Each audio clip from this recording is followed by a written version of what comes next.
नमस्कार दोस्तों। दोस्तों, मैं आज बहुत महत्वपूर्ण बात करना चाहता हूँ, क्योंकि जब जीवन है, तो हमें उस पर बात करनी ही होगी और करनी भी चाहिए। जीवन में 2 चीज़ें हैं, या तो आप जीवन को समाप्त कर लो, मानो कि पृथ्वी पे जीवन ही नहीं है। यदि आपको जीवन मिला है, तो उसमें परेशानियाँ भी हैं, दिक्कतें भी हैं, समस्याएँ भी हैं। अलग लोगों की अलग-अलग समस्याएँ हैं। मुख्य रूप से जो हमारी समस्याएँ हैं, वो रोटी, कपड़ा, मकान को लेकर के होती हैं, जो नीड्स हमारी हैं। फिर बाद में अलग-अलग किसी की डिज़ायर को लेकर के है, अलग-अलग मन में इच्छाएँ उत्पन्न होती हैं। सामाजिक एक ढाँचे में वो चीज़ें निकल कर के आती हैं, तो हम समाज से भी वो चीज़ें सीखते हैं और हमारे मन में इच्छा उत्पन्न कर लेते हैं, या मूवीज़ के थ्रू, या वो पूरा एक स्ट्रक्चर है। जब जीवन है, तो परेशानियाँ हैं, दिक्कतें हैं, तो उनको सॉल्व करने के लिए हमें प्रयास करने ही पड़ेंगे, कोशिश करनी ही पड़ेगी। और जीवन हमें यही सिखाता है कि हमें बार-बार कोशिश करनी चाहिए, चीज़ों को ठीक करने की, जो भी हमारे साथ में गलत है या हमारे जीवन में ठीक नहीं हो रही है। जीवन को हम मूल रूप से 2 भागों में डिवाइड कर सकते हैं। एक तो शारीरिक, एक मानसिक। शारीरिक कष्ट और मानसिक कष्ट, उनके अलग-अलग निवारणों पर हम काम कर सकते हैं। किसको क्या दिक्कत है, शारीरिक रूप से कोई दिक्कत है तो उसका कोई शारीरिक इलाज हो, मानसिक रूप से है तो उसका मानसिक इलाज हो। लेकिन मुख्य बात ये है कि हमारे देश में मानसिक इलाज के बढ़ावे को लेकर के ज़्यादा बात नहीं होती है। अब ज़रूर थोड़ा होने लगा है। मैं जब यूट्यूब पर वीडियो डालता हूँ, समस्या को उठाता हूँ, तो कई बार मेरे से मिलने वाले लोग या मेरे जानकार लोग ये कहते हैं कि भाई साहब, कुछ नहीं होगा करने से, कितना भी कुछ भी कर लो, ये ऐसे ही चलता रहेगा। तो कई बार मुझे ठीक भी लगता है, क्योंकि लंबे समय तक काफ़ी सारी समस्याएँ मौजूद रहती हैं, तो फिर लगता है कि हमारे प्रयास बेकार हैं। लेकिन इतिहास हमें यही सिखाता है कि हमें बार-बार प्रयास करते रहना चाहिए चीज़ों को ठीक करने में। यदि प्रयास नहीं किया होता, तो आज जिस समझ पर और जिस विकास पर हम पहुँचे हैं, वहाँ तक इंसान को नहीं पहुँच पाता। इसमें हमारे देश की आज़ादी, अगर हम देश के स्तर पर बात करें, तो देश की आज़ादी भी हमें उन्हीं प्रयासों से मिली है। बहुत लंबा समय लगा, लेकिन हमको आज़ादी मिली। अभी बहुत सारी समस्याएँ हैं। आज मैं आपसे उन मुख्य समस्याओं के बारे में बात करना चाहता हूँ, जो हमारे देश में बहुत ही भयावह रूप लेने वाली है भविष्य में। उसमें है भ्रष्टाचार। नरेंद्र मोदी जी ने 2014 में जब सत्ता संभाली थी, तो उन्होंने बहुत बढ़ा चढ़ा करके ये कहा था कि अच्छे दिन आने वाले हैं, कि भाइयों बहनों, आपने कांग्रेस को 60 साल दिए हैं, तो क्या आप मुझे 60 महीने नहीं दे सकते? कि उनको तो 60 साल और मुझे सिर्फ 60 महीने। और सबको ये नारा लगवाते थे सभाओं के अंदर कि अच्छे दिन आने वाले हैं। तो क्या हुआ उनके अच्छे दिनों का वादा? आज बेतहाशा बेरोजगारी बढ़ रही है। उन्होंने काले धन को लेकर के बड़े लंबे चौड़े वादे किए थे कि लगभग इतना काला धन है कि हर व्यक्ति के खाते में 15-15 लाख आ सकते हैं। तो उस काले धन का क्या हुआ?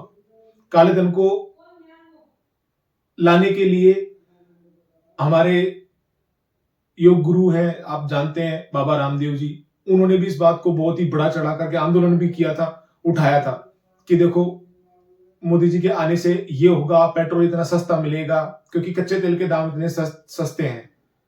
तो उनका क्या हुआ? रामदेव जी ने इस बात को बहुत ही ताकत से उठाया था कि बहुत ज्यादा काला धन है। उनकी मैं उस वक्त मासिक पत्रिकाएं भी पढ़ता था, मैं योग संदेश करके जो आती थी, उसमें भी इस बात को बहुत जोर शोर से पूरे देश में चलाया गया था कि काले धन के खिलाफ सरकार काम नहीं कर रही है। जो बाहर के बैंकों के अंदर काला धन जमा है, कुछ चंद अमीर लोगों ने, जिन्होंने भ्रष्टाचार करके, बेईमानी करके, भारत से पैसा निकाल करके और वहां अवैध रूप से जमा कर रखा है, तो उसको कैसे लाया जाए भारत में। लेकिन आज आप देख रहे होंगे, उस पर कोई चर्चा नहीं हो रही है। नेताओं ने, अधिकतर नेताओं ने, मैं सब नेताओं की नहीं कहता हूं, लेकिन अधिकतर नेताओं ने सिर्फ 2 चीजों पर सत्ता हासिल करी है। या तो उसको लालच दिया है जनता को, या उन्होंने भय दिखाया है। 2014 में नरेंद्र मोदी जी ने ये लालच दिया, ये सपने दिखाए कि बहुत अच्छे दिन आने वाले हैं, आपकी जिंदगी बहुत बेहतर हो जाएगी। और 2024 के इलेक्शंस के अंदर उन्होंने कहा कि आपका जो मंगलसूत्र है, महिलाओं को डराया कि वो भी है, कांग्रेस उसको बेच डालेगी, और ये राजनीति हुई है। महंगाई की मार, अब की बार मोदी सरकार, बहुत ही महंगाई की मार, अब की बार मोदी सरकार, इस प्रकार के नारे हुआ करते थे। बहुत हुआ महिलाओं पर अत्याचार, अब की बार मोदी सरकार। बहुत हुआ भ्रष्टाचार, अब की बार मोदी सरकार। तो क्या हुआ? ये हमें सवाल पूछने पड़ेंगे, और पूछेंगे नहीं तो फिर वही वैसे ही डरना चलता रहेगा। आज हम ये देखते हैं कि किस प्रकार से जो हमारी संस्थाएं हैं देश की, जो देश को मजबूत आधारभूत ढांचा प्रदान करती हैं, उनको कमजोर करने का काम किया जा रहा है। एक बहुत ही महत्वपूर्ण साधन जो कांग्रेस सरकार ने दिया था वो था सूचना का अधिकार। आप किसी की भी इंफॉर्मेशन ले सकते थे कि किस मंत्री ने यहां पर कितना पैसा रुपया खर्च किया है, इसमें बजट में कितना पैसा आया है, किसी डिपार्टमेंट में कोई धांधली हो रही है तो आपने देखा उस सूचना के अधिकार के कानून को भी कमजोर करने का काम किया इन्होंने, क्योंकि इनके जो हायर ऑथोरिटी पे जो अधिकारी बैठते हैं आरटीआई के अंदर, जो इस एक्ट को लागू करवाने में काम करते हैं, उनके भी पद की कार्यकाल का समय सीमा और उनके जो भत्ते हैं, वेतन है, वो भी अब इनके द्वारा तय किए जाएंगे। ये ऐसा प्रावधान किया गया है, अभी कुछ वर्षों पहले की ये बात है। तो इस प्रकार से लगातार इस देश में ऐसा हो रहा है, तो सवाल तो हमें पूछना ही पड़ेगा। आज आप जहां भी जाएंगे, कोई भी सार्वजनिक स्थानों पर आप चले जाइए, मतलब आपको चारों तरफ से भीड़ ही भीड़ नजर आएगी।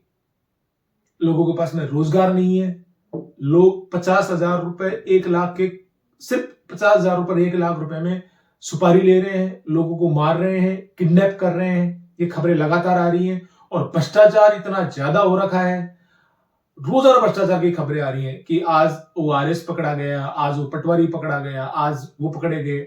और ये सारा खेल पैसे वाले, कुछ चंद जो पैसे वाले हैं, और पॉलिटिशियन और चंद जो अधिकारी मिलकर के खेल रहे हैं और देश को कमजोर कर रहे हैं। क्योंकि मैं एक देश का जिम्मेदार नागरिक हूं, जब ये समस्याएं मैं देखता हूं, सुनता हूं, तो स्वाभाविक मेरे मन में बहुत आता है कि मैं बहुत कुछ करूं, लेकिन मेरे भी सीमित दायरे हैं, तो मैं लोगों को जागरूक करना चाहता हूं। ये एक व्यक्ति इसमें कुछ ज्यादा काम कर नहीं सकता है, क्योंकि वोटिंग के जरिए जब तक आप अच्छे लोगों को नहीं चुनेंगे, तब तक देश में बदलाव नहीं आएगा। स्वर्गीय राजेश पायलट साहब, जिनको मैं बहुत मानता हूं, उन्होंने कहा था कि जब तक गरीब किसानों और मजदूरों के बच्चे पढ़ लिख करके उन कुर्सियों पर नहीं बैठेंगे जैसे देश की नीतियां बनती है, तब तक देश की तरक्की संभव नहीं है। तो उन लोगों को चुनना पड़ेगा जो सारी समस्याओं को जानते हैं, समझते हैं, जो नीचे से उठ करके गए हैं। अब यही होता जा रहा है कि हम उन लोगों को वोट करते हैं जो पैसे से, धनबल से, बाहुबल से पूरे सिस्टम को खरीद लेना चाहते हैं, क्योंकि जनता के पास में कोई ऑप्शन नहीं बचता है। तो 100 लोगों में से जब 50 से ज्यादा लोग, या जो लोग चुनाव आपस में लड़ रहे हैं, उनमें सबसे ज्यादा जिसको वोट मिलेगा वही एमएलए बनता है, एमपी बनता है, उसको ही सरकार में आने का और कानून बनाने का अधिकार होता है। तो सब लोगों के सामूहिक प्रयास से ही यह संभव है। लोगों को बांट दिया गया है, डिवाइड एंड रूल, जो अंग्रेजों की पॉलिटिक्स थी वो की जा रही है। हमें समझना पड़ेगा, करप्शन को लेकर के बहुत ही महत्वपूर्ण कदम उठाने ही पड़ेंगे। एजुकेशन की हालात बहुत लचर से लचर है। आज जब हमारे पास में इतनी बेहतर टेक्नोलॉजी सुविधा उपलब्ध है, ऐसे समय में भी सरकारी स्कूलों का स्तर बिल्कुल खराब है, उनकी हालत बिल्कुल खस्ता है। तो ये बहुत चिंताजनक है, ये सोचना पड़ेगा। और मुझे बहुत ये अंदर से ये चीज उत्पन्न हो रही है, मैं इसको अपने शब्दों के जरिए आपको बयान कर रहा हूं, क्योंकि मुझे बहुत तकलीफ है, पीड़ा है। क्योंकि मेरा भी परिवार है, मेरे भी बच्चे हैं, जैसे सबके हैं, उनका भविष्य देश में। तो हम मिलकर के एक यदि ऐसा देश बनाते हैं जहां पे कोई व्यक्ति अपने आप को असुरक्षित महसूस करे, उसके साथ में कभी भी कोई घटना घट जाए, तो आपको अपने बच्चे की चिंता तो स्वाभाविक होगी ही होगी। तो मैं चाहता हूं कि हम सब सामूहिक प्रयास करें, करप्शन को लेकर के, एजुकेशन को लेकर के, एनवायरमेंट को लेकर के। भ्रष्टाचार इतना ज्यादा हो रहा है, किसी को कोई फर्क ही नहीं पड़ रहा है। बेतहाशा पेड़ों को काटा जा रहा है, जंगलों को नष्ट किया जा रहा है, और मिलजुल करके, जबकि कुछ नियम कानून है जो जंगलों को बचाने के पक्ष में है, क्योंकि अधिकारी मिले हुए हैं, नेता मिले हुए हैं, और आपस में मिल करके और पैसा लेकर के और पर्यावरण को नुकसान पहुंचा रहे हैं। और जनसंख्या को लेकर के लास्ट मैं चाहता हूं 4 चीज, जैसा पहले के वीडियोज में मैंने आपको बताया, करप्शन, एजुकेशन, एनवायरमेंट और पॉपुलेशन, ये 4 मुख्य बिंदु हैं। पॉपुलेशन को भी हमको कंट्रोल करने के लिए कुछ नियम तो कम से कम लाने ही पड़ेंगे, क्योंकि मैं देखता हूं बच्चे की चाह में, मतलब ये तो जनता ही कर रही है, कोई नेता तो कर नहीं रहा, तो जनता की समझ है कि मेरा बच्चा जो है वो लड़का होना चाहिए, तो बच्चे के रूप में लड़के की चाह होना, उसके में किसी के 3 बच्चियां होगी, 4 बच्चियां होगी, फिर भी उनको लड़का चाहिए। मतलब अभी भी आप आधुनिक जमाने में रहते हैं और इस प्रकार के आपके अंदर मानसिकता है कि लड़के और लड़की में भेद है। तो अल्टीमेटली आपको अपनी समझ को ठीक करना है। आपकी अंडरस्टैंडिंग जब तक ठीक नहीं होगी, आपकी समझ जब तक ठीक नहीं होगी, यदि आपने चीजों को गलत समझ रखा है तो फिर आप उसी के आधार पर डिसीजन लेंगे। आपने किसी चीज को समझ क्या रखा है। जैसे हम देखते हैं कि कई सालों तक, सैकड़ों वर्षों तक, सैकड़ों क्या कई हजारों वर्षों तक पूरी दुनिया ये मानती थी कि हमारी जो पृथ्वी है फ्लैट है, ये उनकी समझ थी। लेकिन बाद में हमें ये चीज पता लगी, रिवील हुई कि पृथ्वी फ्लैट नहीं है, गोल है। तो आपकी समझ को आपको ठीक करना पड़ेगा और हमारे देश में बेहतर आमूलचूल परिवर्तन के लिए मिलकर के उन लोगों को वोट करना पड़ेगा जो देश को आगे ले जाना चाहते हैं। इसमें मैं आपसे बात करते करते मुझे एक एग्जाम्पल याद आ रहा है। मैं फेसबुक चलाता हूँ, सोशल मीडिया पर, तो उसमें में एक व्यक्ति हैं जो बैसला करके, संग्राम सिंह बैसला है शायद उनका नाम, जैसे मुझे याद आ रहा है, हाँ एग्जैक्टली उनका नाम संग्राम सिंह बैसला है। तो वो सरपंच का चुनाव लड़ रहे हैं उनकी ग्राम पंचायत से। तो मैंने उनका एक मैनिफेस्टो देखा, तो मुझे ये बहुत खुशी हुई कि इस प्रकार के युवा हैं जो इस प्रकार से सोच रखते हैं किस प्रकार से ग्राम पंचायत को विकसित किया जाए। उन्होंने मैनिफेस्टो में लिखा भी है, हम इस प्रकार से शौचालय बनाएंगे, पुस्तकालय बनाएंगे, खेल मैदान बनाएंगे और ये सड़कें बनाएंगे। एक एक पॉइंट को उन्होंने, और इस एम्बुलेंस की व्यवस्था करवाएंगे। इस प्रकार से सारे मैनिफेस्टो में लिखा है। तो एक नई जो पीढ़ी आ रही है और नयापन आ रहा है राजनीति में, उसको आम जनता को समझना पड़ेगा, स्वीकार करना पड़ेगा और वो धनबल की और जो बाहुबल की जो पॉलिटिक्स है उसको नकारना पड़ेगा। क्योंकि राजनीति अभी जो की जा रही है वो सिर्फ पैसों के लिए की जा रही है कि मेरे पास में यदि मान लो अभी 10 लाख रुपए है तो मैं राजनीति में जाऊंगा बिजनेस के तौर पर और उन 10 लाख रुपए को मैं कन्वर्ट करूंगा 5 करोड़ में या 10 करोड़ के अंदर। ये राजनीति को पूर्ण रूप से एक बाजार बना दिया गया है, एक बिजनेस बना दिया गया है।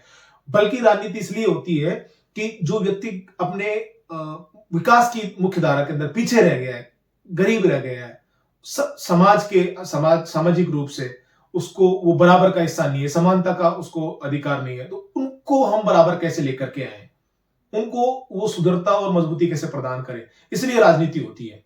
लेकिन आप सब जानते हैं और आप भी उसका हिस्सा बन जाते हैं।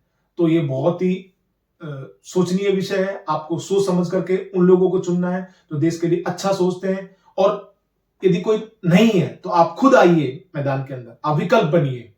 अब क्योंकि ये दिक्कतें आती है क्योंकि आर्थिक आपकी इतनी सुदृढ़ता इतनी नहीं है, पर जितना आप मंच पर कोशिश कर सकते हैं, जिस मंच पर कोशिश कर सकते हैं वो आप करिए, क्योंकि प्रयास करने से चीजें ठीक होती है। प्रयास करने से हमारा देश आजाद हुआ है और प्रयास करने से आज तक हमने तरक्की करी है। इस प्रकार से मैं आवाज उठाता रहूंगा।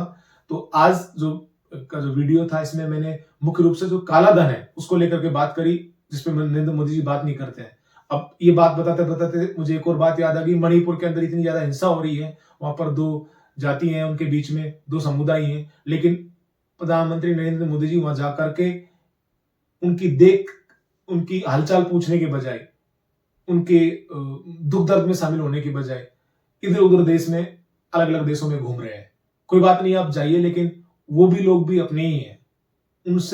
उनके बारे में प्रधानमंत्री जी का एक भी शब्द नहीं आया, तो ये बहुत दुखद है।